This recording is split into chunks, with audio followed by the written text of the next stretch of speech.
بسم اللہ الرحمن الرحیم۔ آج آپ کی خدمت میں امام حسن مجتبیٰ علیہ السلام کی زندگی کے حوالے سے عرض کرنا ہے۔ یکم ذی الحجہ 2 ہجری کو مولا کائنات حضرت علی علیہ السلام کا عقد جناب سیدہ سے ہوا۔ 15 ماہ رمضان المبارک 3 ہجری میں امام حسن علیہ السلام کی ولادت ہوئی، جس کے بارے میں جناب ام الفضل نے یہ خواب دیکھا کہ رسول اکرم کے جسم اقدس سے ایک ٹکڑا میری گود میں آ گیا۔ وہ سخت پریشان ہوئی۔ رسول اکرم نے اس خواب کی تعبیر بتائی کہ عنقریب میری بیٹی فاطمہ کے یہاں فرزند پیدا ہونے والا ہے اور اس کی تربیت کا شرف تمہیں حاصل ہوگا۔ ولادت کے موقع پر نام رکھنے کی رسم میں نہ حضرت علی نے سبقت کی نہ حضرت زہرا نے۔ خود رسول اکرم نے وحی الہی کا انتظار کیا اور جبرائیل امین یہ پیغام الہی لے کر آئے کہ علی بے منزلہ ہارون ہیں، تو ان کے فرزند کا نام ہارون کے فرزند کے نام پر شبر رکھ دو، یا عربی زبان کے اعتبار سے حسن، اور اسی طرح حضرت زہرا کے اس پہلے فرزند کا نام حسن طے ہو گیا۔ یہ نام خزانہ قدرت سے عطا کیا گیا تھا، اس سے پہلے یہ نام کسی کا نہ تھا۔ القاب میں ذکی، طیب، سبط رسول اور سید مشہور لقب ہے۔ کنیت ابو محمد، جس کا تذکرہ مسلسل روایات اور زیارات میں آتا ہے۔ ولادت کے بعد پہلی غذا رسول اکرم کی زبان مبارک سے حاصل کی، جو ظاہری اعتبار سے اثرات رسالت کے منتقل کرنے کا ایک ذریعہ تھی۔ عقیقہ کی رسم بھی رسول اکرم نے ادا کی۔ اس طرح اسلام میں اس مبارک رسم یا سنت رسول کا آغاز ہو گیا۔ امام حسن مجتبیٰ کی ولادت کا زمانہ وہ تھا جب مسلمان جنگ احد کی تیاریوں میں مصروف تھے، اور اس طرح آپ نے عام بچوں کے اعتبار سے لاشعوری دور میں امامت کے اعتبار سے مکمل طور پر شعوری اعتبار سب سے پہلے اصحاب باوفا کی بے وفائی کا سامنا کیا۔ جہاں رسول اکرم میدان میں تقریباً تنہا رہ گئے، مال غنیمت کے لالچیوں نے انہیں فوج کے دشمن کے حوالے کر کے اپنی جان بچا لی۔ سن 3 ہجری کی جنگ احد کے بعد امام حسن نے 5 ہجری میں جنگ احزاب کا مشاہدہ کیا، جہاں اصحاب کی یہ کمزوری بزدلی دیکھنے میں آئی اور حضرت علی کی تلوار ان کی جرأت کو انہوں نے اپنی آنکھوں سے دیکھا۔ 6 ہجری میں صلح حدیبیہ ہوئی۔ اس میں اصحاب رسول کا یہ طرز عمل دیکھنے میں آیا کہ یہ پہلے صلح کے لیے آمادہ ہو جاتے ہیں اور اس طرح جان بچانے کے لیے راستہ نکال دیتے ہیں۔ 7 ہجری میں جنگ خیبر ہوئی، وہاں بھی یہ منظر سامنے آیا، علی علیہ السلام کی شجاعت کو دیکھا۔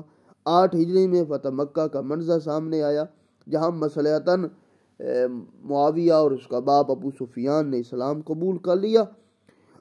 9 ہجری میں اسلام کی صداقت کے معرکہ میں پہلے امام حسن نے براہ راست شرکت کی، سب سے آگے رہے، اور یہ معرکہ اسلام اور عیسائیت کے درمیان تھا، جسے مباہلہ کا نام دیا جاتا ہے۔ امام حسن کی کم سنی تھی اور رسول اکرم نے ان کی انگلی پکڑ کر چل رہے تھے، اور رسول اکرم سمجھا رہے تھے کہ آج میں اسے سہارا دے رہا ہوں، کل یہ میرے دین اسلام کا سہارا دے گا۔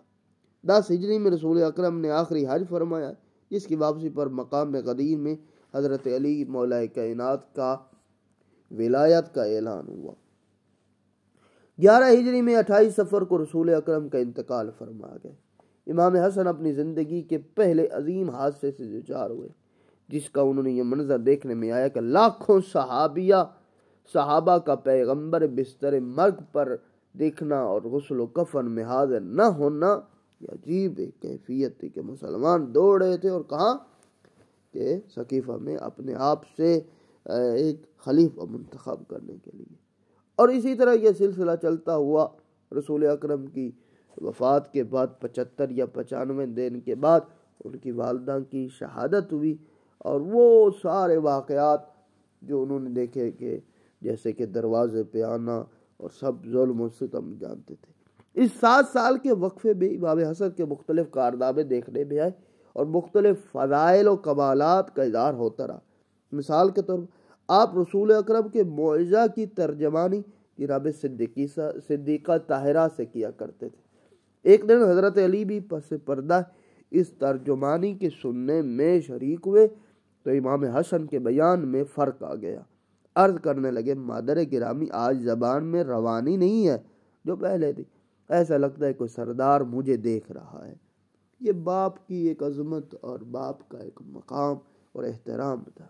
رسول اکرم کے سامنے صدقہ کے خرمے رکھے تھے، امام حسن کی نظر پڑ گئی۔ رسول اکرم نے فرمایا بیٹا یہ کیا تمہیں نہیں معلوم کہ صدقہ ہم اہل بیت پر حرام ہے؟ اور یہ استنباط کیا کہ امام حسن آغوش مادر سے لوح محفوظ کا مطالعہ کیا کرتے تھے۔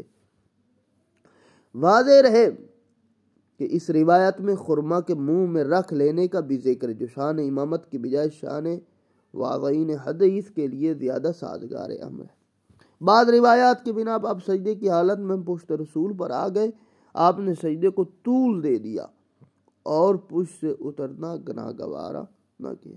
یعنی رسول اللہ نے ایسے نہیں کیا کہ امام حسن علیہ السلام کو اتارا، نہیں، امام تھے اور بہرحال وہ جو مصلحت تھی خدا بہتر جانتا ہے کہ رسول سجدے کو طول کرتے گئے، اپنی مرضی سے امام حسن علیہ السلام اترے۔ بعض روایات کی بنا پر آپ مسجد میں آ کر گرے پڑے تو رسول اکرم نے خطبے کو چھوڑا، ممبر سے اترے اور اپنے بیٹے سید امام حسن علیہ السلام کو اٹھایا۔ آپ جس طرح میدان مباہلہ میں سب سے آگے تھے، اسی طرح زیر کسا یعنی یمانی جمع ہونے والے افراد میں بھی آپ سب سے پہلے نانا کی خدمت میں حاضر ہوئے تھے، جس کے بعد خدا کریم نے اہل بیت کی عصمت و طہارت کا اعلان کیا۔ اور اسی طرح اسی زمانے میں بروایت اسد الغابہ آپ رسول اکرم کے کاندھے پر دے کسی صحابی نے مبارکباد دی، کیا اچھی سواری ہے؟ تو رسول اکرم نے ٹوک کر فرمایا یہ کہو کیا اچھے سوار ہے۔ اس طرح صحابی پر یہ واضح کر دی اسلام میں سواری بن جانا شرف نہیں، سوار دوش رسول بن جانا شرف ہے، اور یہ سعادت بزور بازو نیست۔ ایسے نہیں ہے کہ انسان یہ کہ زبردستی، نہیں، یہ قدرت الہی کے سب فیصلے ہیں۔ ایمن میں امام حسن بچپنے کا زمانہ تھا، ابو بکر کا دور خلافت تھا۔ ایک شخص نے خلیفۃ المسلمین سے سوال کیا حالت احرام میں شتر مرغ کے انڈے کھا لیے ہیں تو کیا کفار ہوگا؟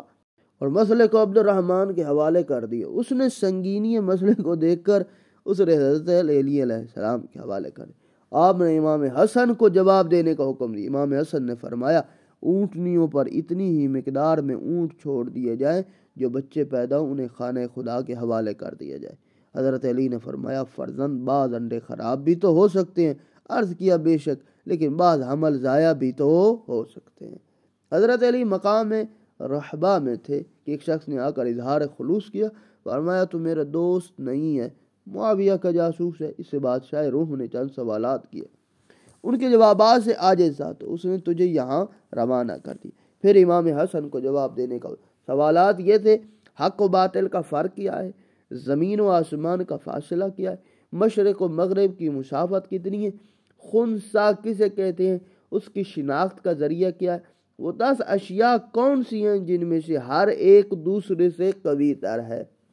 آپ نے بالترتیب سنایا کہ حق و باطل کے درمیان 4 انگلیوں کے برابر کا فاصلہ ہے، جسے اپنی آنکھ سے دیکھا جائے وہ حق، جسے سنا جائے وہ ناقابل اعتبار ہے۔ یعنی جب انسان آنکھ اور کان کے درمیان ہاتھ کو رکھے 4 انگلیوں یہی فاصلہ ہے۔ زمین و آسمان کا فاصلہ فرمایا آہ مظلوم جیسی ہے کہ اس فاصلے کو طے کر سکتی ہے۔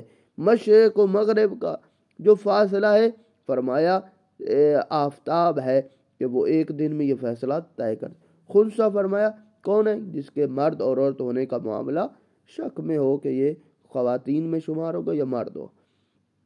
پھر فرمایا کہ اگر آپ وہ 10 اشیاء پوچھیں تو ان میں سے فرمایا 10 اشیاء ایک سخت شے پتھر ہے جس سے شدید تر وہ لوہا ہے، اسے توڑ دا دیتا ہے، اس سے قوی تر وہ آگ ہے جو اسے پگھلا دیتی ہے، اور آگ سے زیادہ طاقتور وہ پانی ہے جو اسے بجھا دیتا ہے، اور اس پانی سے بڑھ کر وہ بادل ہے جو اسے اٹھائے پھرتا ہے، اور اس سے طاقتور وہ ہوا ہے جو اسے بادلوں کو پھراتی ہے، اور اس ہوا سے بڑھ کر وہ فرشتہ ہے جو ہوا کو حرکت دیتا ہے، اور فرشتے سے بڑھ کر وہ موت کا فرشتہ ہے جو اسے موت دیتا ہے، اور وہ موت ہے جو اس سے بچ کر نہیں سکے گا، اور اس سے بڑی کیا کبھی ہے، وہ ذات پروردگار کا حکم ہے جو موت پر بھی حکمرانی کرتا ہے۔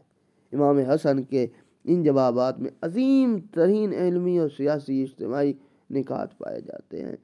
اور اسی طرح شاہ روم نے حضرت علی اور معاویہ کے اختلافات کا ذکر سنا تو چاہ دونوں کے نمائندوں کو بلا کر صورتحال کا اندازہ کرے کہ یہ جو اسلام کے اندر یہ مسئلہ بنا ہوا ہے دو فریقوں کا، کیا ہو رہا ہے۔ معاویہ نے یزید کو بھیجا، امیر المؤمنین نے امام حسن کو بھیجا۔